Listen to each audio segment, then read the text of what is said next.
Coucou, c'est The Esteem. Alors, les couturiers et les couturières, on est reparti pour la suite et fin de ce tuto. Nous allons aborder les 3 parties qui restaient à faire. Donc, j'ai eu un petit souci de santé, ce qui fait qu'il y a eu quelques jours de décalage entre la dernière partie tournée et celle-ci. Un souci de santé mécanique au niveau de mon épaule, pour tout vous dire. Donc, je ne pouvais pas coudre. Voilà, j'ai fait le transat, la maison, le transat. D'où, voilà, cette espèce... Ne réglez pas votre écran, j'ai foncé encore. Voilà. Alors... Vous avez assemblé vos 2 blousons. Donc moi, on a dit, j'en ai un blanc, peu importe. Tissu principal 2 et tissu principal 1. Je suis en train, mais je ne vais pas vous laisser sur le bord de la route, comme on dit. Je suis en train de monter la partie bord-côte. Comment se fait-ce? Très simple. Soit vous avez 3 bord-côtes accrochés les uns aux autres, soit vous avez...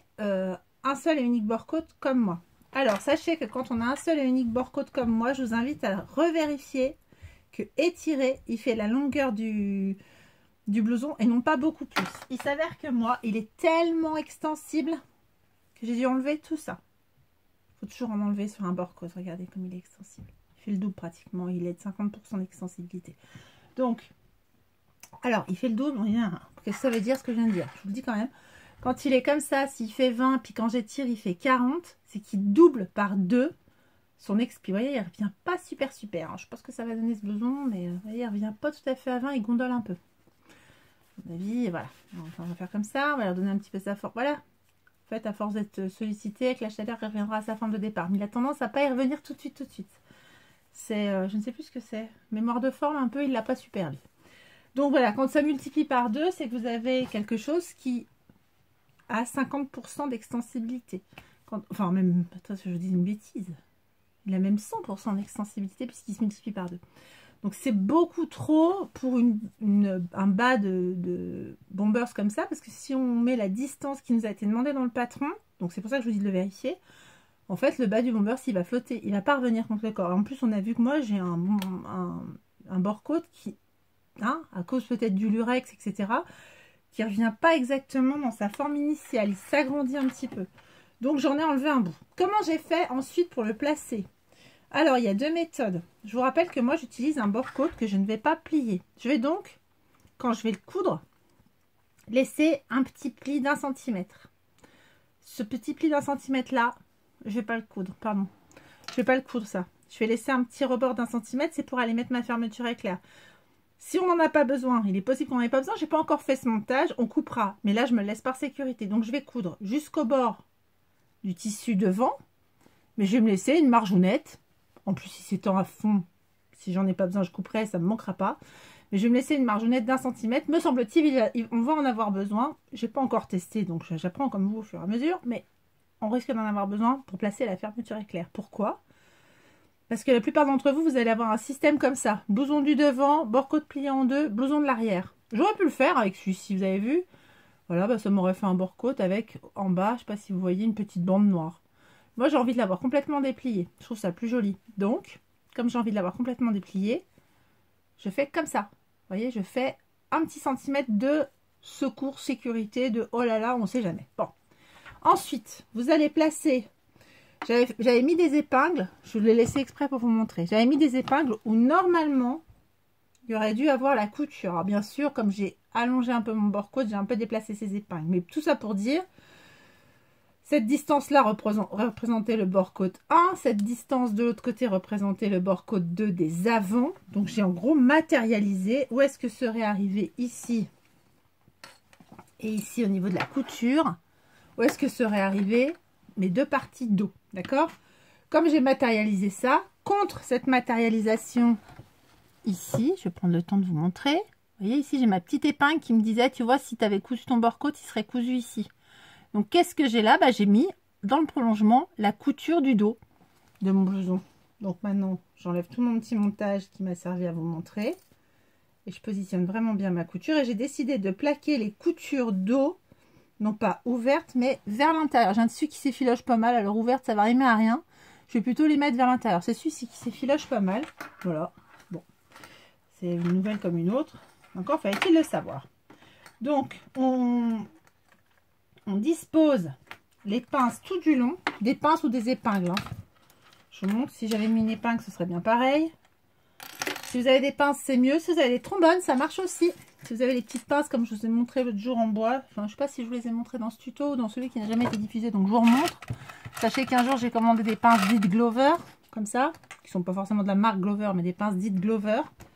J'ai reçu ça. Voilà, une adorable petite pinceonnette sur laquelle vous mettez Robert et vous mettez ça sur le coin de son verre. Bon, bah, il s'avère que ça marche aussi. Vous voyez, je vais vous montrer. J'étire, je pince, ça marche aussi ce genre de pince. Si vous avez des pinces comme ça, de scrap, de déco et tout, ça marche aussi. Donc, et vous voyez, et même une épingle, ça marche pour autant que vous la mettiez droite et vous ne preniez pas trop de tissu à la fois, ça marchera également. Pourquoi il faut des épingles et pourquoi on a cet effet, encore une fois, d'embu? Alors là, je vous rassure, ça va être très simple. Quand on va coudre, on va étirer. On va étirer, etc. Ce qui fait qu'on va pouvoir plaquer le tissu sur la partie veste. Alors, de l'autre côté, j'ai également laissé 1 cm. Alors, j'ai un peu d'embu, on continue. Tac, j'ai un peu d'embu. J'ai mon repère couture qui est ici. Ok, j'ai un peu d'embu, j'ai un peu d'embu. Mon repère couture, hop, j'ai un peu d'embu, j'arrive devant. Attendez voir, mon repère couture, il est là en vrai, là. Et j'ai un peu d'embu, là. Donc à chaque fois, je vais tirer. Et en fin de compte, vous voyez, en étirant tout du long, je vais arriver à coudre ma première partie. Pour celles qui ont un bord-côte comme ça, en une fois, je vous conseille de faire, je mets la première partie et je mettrai ensuite la seconde. Pour celles qui ont un bombers qui va être avec un bord-côte plié en deux, je vais mimer sur celui-là, mais je ne vais pas le coudre comme ça. Je veux juste vous montrer. Je mets sur ma table, donc le bombers côté envers sur la table, côté endroit vers moi, et j'ai replié vers moi la bande avec les épingles tête en l'air. Je vous le fais plus simple. Qu'est-ce que j'ai ici? Donc je ne peux pas décrocher mon téléphone pour vous montrer. À plat, j'ai ça. Vous voyez? Mon bord-côte, en dessous mon tissu du blouson numéro 1 et les pinces en haut. Je vais mettre dessus le bas de mon blouson 2, l'envers vers moi. Et je vais repérer où sont les coutures de chaque côté et je vais m'agripper à la pince en pliant en deux le bord-côte. Ça va vous sembler tellement eureka quand je vais vous montrer ça. Vous allez dire, ah mais d'accord. Voilà, regardez. Côté A, j'ai ma piqûre, en plus en contrasté, vous la voyez bien, ma piqûre qui est censée être ma piqûre côté dos. D'accord? Là, j'ai l'avant et là, par là, j'ai l'arrière, le dos et l'autre côté. J'ai ma piqûre côté dos ici et j'ai ma piqûre de l'autre côté dos. Je les superpose et je plie en deux, regardez bien. Je plie en deux mon bord-côte entre les deux. Donc, qu'est-ce que j'ai? Si on sépare les couches, j'ai mon blouson numéro 2, mon bord-côte plié en deux, face A et face B. Vous voyez, il est plié en deux, il est comme ça. On voit bien là, il est plié en deux, il est pris dedans. Donc, mon bord-côte face A, mon bord-côte face B. Et, vous voyez ici ou pas? Bord-côte. Donc, j'ai 4 couches qui se superposent. Le tissu du bas, le bord-côte, le bord-côte encore une fois et le tissu du haut. Et je vais faire ça tout le long. Pour celles qui ont un bord-côte qu'elles ont coupé et qu'elles vont plier en deux. Pour celles qui n'ont pas un bord-côte, mais qui ont un bord comme moi préfabriqué, sans l'avoir coupé dans du tissu tubulaire bord-côte, pour être plus clair, on va rester, je mets mon bord-côte au niveau de la couture comme j'étais tout à l'heure, je ne plie pas mon bord-côte en deux, je viens mettre mon deuxième bord-côte et j'ai 3 couches. Tissu 1, bord-côte, tissu 2. Et le bas du bord-côte, il est comme ça, entre les deux. Vous voyez, il est là. Il est entre les deux, il est pris en sandwich. Et le bas du bord-côte, il est un petit peu dans les airs, quoi. Il est fixé à rien, le bas du bord-côte. Il n'y a que le haut. Comment on sait le haut ou le bas? Côté joli, c'est le bas. Et côté moche, comme ça, un peu cranté, ça, c'est ce qu'on va cacher dans les coutures. Ce qui est bien joli, bien fini, là, c'est ce qu'on va laisser en extérieur. D'accord? Et là, mon bord-côte, je le pince entre mes deux tissus. Donc, je le pince ici une fois au niveau de la première couture. Je cherche la deuxième couture qui est là. Et je le pince à nouveau. Je couche une fois. Regardez, là par là, j'ai couché les coutures dans ma direction. Et là, j'ai couché les coutures vers ma machine à coudre. C'est-à-dire qu'en fait, à chaque fois, je couche les coutures. On appelle ça coucher les coutures vers le dos. D'accord? Ensuite, je rejoins toutes les pinces en laissant à chaque fois mon petit centimètre de bord-côte dépassé. Sera-t-il utile? Ne le sera-t-il pas? On ne sait pas. Est-ce que c'est bien de le laisser? Mais tout à fait. Tac. Et ensuite, je pince régulièrement. Alors, comment je pince régulièrement? Pas facile. On se dit, bah, j'ai une pince là, j'ai une pince là, je sais pas comment faire. On étire. Regardez, j'ai de l'embu. On en a déjà parlé de l'embu. Là, j'en ai de ce côté-là. Comment je vais savoir où est-ce que je dois mettre ma pince? Bah, j'étire. Puis à un moment, ma pince, elle a tombé. Alors, je remonte doucement. Comme ça, comme ça, comme ça. Ma pince, elle tombe en face d'un morceau de tissu. Et je pince. Quand j'étire à nouveau mes deux tissus, hop, c'est plat, ok. J'étire à nouveau mes deux tissus, bah, c'est plat, ok. Ici, bah, qu'est-ce que je vais faire? J'étire. Je repère où c'est à peu près plat. Hop, je marche. Petit pas, petit pas, petit pas. Et je reviens à chaque fois vers l'emplacement de la pince. Ce que je viens de vous faire, je le fais à plat, c'est plus simple. Regardez, j'ai un embu là. J'étire, j'ai plus d'embu et je pince. Il faudrait pratiquement, on appelle ça une troisième main, mais non, on peut pas, on ne l'a pas la troisième main, on va pas remonter. Et hop, et je pince. Quand on maintient et qu'on retire après, si c'est ok, regardez, j'ai de l'embu au-dessus, de l'embu en dessous, hop, je vais être nickel pour coudre. Je vérifie entre chaque pince. Embu en dessus, embu en dessous. Ah, quand j'étire, j'ai pas assez d'embu en dessous. Peut-être est-ce qu'il faut que je rajoute un petit peu d'embu noir. Oui. Ah, là j'étire, c'est ok, vous voyez? C'est au, comment dire, c'est au feeling, j'allais dire, pas vraiment au feeling. Là, j'ai de l'embu des deux côtés, là, j'ai l'aiguille, hop. Pour l'aiguille, c'est pas mal aussi, hein. Ah mince, j'ai une pince qui a sauté, pas grave.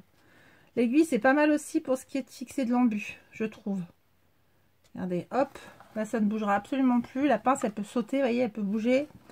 Est-ce que c'est pas mieux les aiguilles dans ce cas-là? Peut-être, on ne sait pas.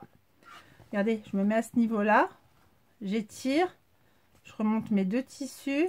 Voilà, à une largeur d'une main environ de mon point de départ. Et je remets une pince. Et là, à une largeur d'une main environ de mon point de départ. Et je remets une pince ou une aiguille, peu importe, c'est pareil. Est-ce que vous avez compris comment on fait? Ou je vous remonte un coup? Je remonte un coup. J'ai mis une pince là au niveau de ma couture tout à l'heure. Parce que je savais qu'au-dessus, j'avais aussi ma couture. Regardez. Et puis bah là, j'avais une autre pince qui était déjà sur ma partie quand j'ai fait ma partie noire. Maintenant que je vais associer les deux, bah, j'étire, je regarde si je tombe pile poil. Oui, je tombe pile poil. Alors voilà, à distance, je maintiens étiré. Et en fait, je remonte tout doucement mes deux tissus jusqu'au bord du bord-côte. En fait, je renfile un peu le bord-côte entre les deux. J'étire, j'étire, j'étire. J'arrive jusqu'au milieu. Et hop, au milieu, je mets une pince ou je mets une aiguille. Peu importe. Voilà. Et je fais ça jusqu'au bout. Regardez là, mon bord-côte. Il est bien placé sur mon tissu noir, mais avec les embus nécessaires pour que quand j'étire, tout devient plat. Je veux le même résultat sur mon tissu blanc, qu'en gros, il soit étiré de la même façon, face A et face B. Qu'est-ce que je fais? Je vais forcément positionner mon tissu blanc, lui aussi à 1 cm de mon bord. J'ai un gros embu, j'étire, j'en ai plus, je mets la pince à l'endroit où il n'y a plus besoin d'embu. Donc je reviens jusqu'à ici, clac, et je mets une pince. En maintenant l'embu de chaque côté. Hop, cette fois-ci je l'ai des deux côtés, j'étire, j'en ai plus. J'espère que c'est assez parlant. Je fais pause, je couds cette partie, je vous montre. Je reprécise, quand je vais coudre cette partie, je pars sur des points arrière, repoint avant, je fais des points avant tout le long. La seule différence, c'est que je pars sur des points zigzag.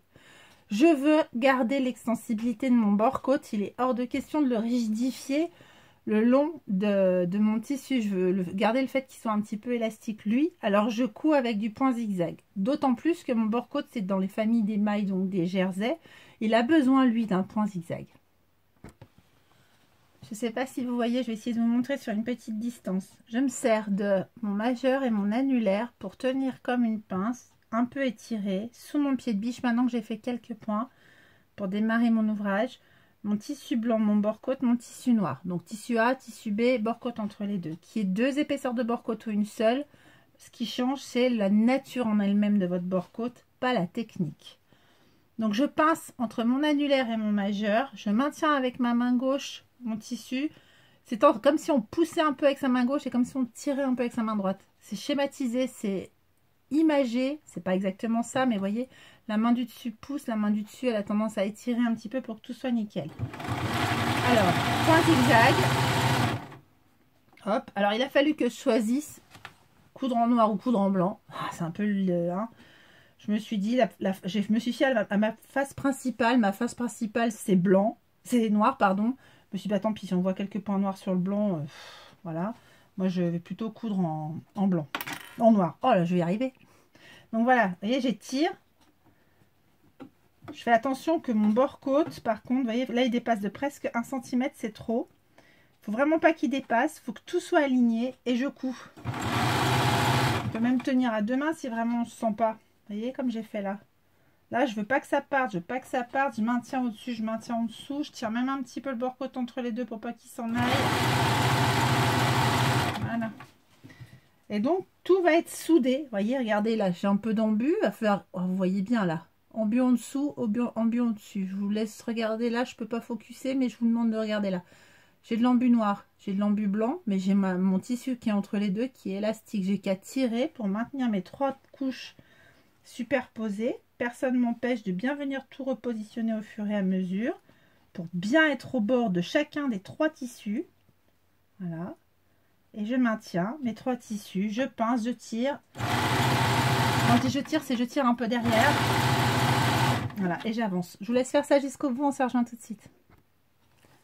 On a cousu nos 2 blousons. Regardez ce que ça donne sur le mien, en tout cas. Voilà, ça c'est mon arrière. Donc j'ai bien cousu tout partout, il n'y a pas de problème. Cousu en noir, mais vous voyez, ça ne se voit pas forcément du côté blanc. Où il y a également mon bord côte de cousu. On va donc se retrouver avec un blouson d'un côté, un blouson de l'autre. C'est exactement ce qu'on a besoin pour venir faire la suite. La partie suivante, c'est installer la fermeture. Alors, comment on va faire ? Pour celles qui ont un bord côte plié en deux, je vous invite, alors déjà, à regarder un petit coup d'œil évidemment sur le tuto des filles. Et pour celles qui n'ont pas besoin du tuto des filles parce que elles ont un système différent qui est celui que moi j'ai choisi, je vous invite à faire comme moi. Je vais faire exactement comme si je mets... Alors attendez voir, j'ai pas pris mon beau compté, moi je vais faire compte noir. Je vais faire exactement comme si j'avais un blouson qui a une face unique, d'accord ? Donc je vais me positionner le long de mon blouson comme si j'avais qu'un seul et unique blouson. Je ne vais pas prendre en compte le fait que ce soit un blouson doublé. Donc je vais positionner ma fermeture tout du long avec des petites pinces pour l'instant. Je serai plus précise tout à l'heure avec des épingles. Tout du long jusqu'en haut, comme si j'avais, moi, qu'un blouson d'une seule face, un blouson non doublé. Pourquoi je suis obligée de faire comme ça? Tout simplement parce que moi en bas j'ai un bord côte qui n'est pas replié sur lui-même. Donc je suis obligée, alors là j'ai de la chance parce que ça arrive presque pile poil en haut, j'ai un petit centimètre d'écart, voyez, ma fermeture elle arrive ici, on voit, et mon blouson descend d'un petit centimètre de plus. Peut-être qu'il va falloir que je tailladais un petit peu longue comme ça quand je viendrai faire ma couture de col, on ne sait pas. Pour l'instant, je positionne. Et comment j'ai positionné? Au plus droit en bas. Je suis vraiment partie. Je place ma fermeture éclair. Je longe mon bord. Je fais abstraction du côté blanc. Et je pose. Quand j'ai bien posé, je viens plutôt poser des épingles. Beaucoup plus fiables. Comme je vous ai montré tout à l'heure, je pince que quelques millimètres. Voilà, et je ressors et je mets la tête des épingles du côté opposé à mon pied de biche. Quand je vais coudre tout à l'heure, si je couds de haut en bas, eh bien je vais mettre des pinces comme ça. Et à chaque fois, quand je vais passer, je vais plutôt avoir la pointe de l'épingle comme ça que le pied de biche. Comme ça, je peux enlever au fur et à mesure mes épingles au moment où j'arrive avec le pied de biche. Je positionne tout ça, j'arrive. Non. Alors, je vais vous montrer pour moi comment j'ai fait. Moi, j'ai décidé de partir ma couture à partir d'ici, donc du bas, au niveau du bas du curseur, au niveau du bas de la fermeture séparable. C'est une fermeture séparable, on peut la séparer, la coudre de chaque côté. Je la séparerai quand j'aurai cousu moi un côté, je préfère faire comme ça. Alors je la tiens comme ça pour l'instant, ça change rien mais je préfère faire comme ça. Donc ici je la maintiens avec une pince, je maintiens le début. Et après, c'est important pour celles qui vont avoir le même système que moi, à savoir un bord côte unique non replié.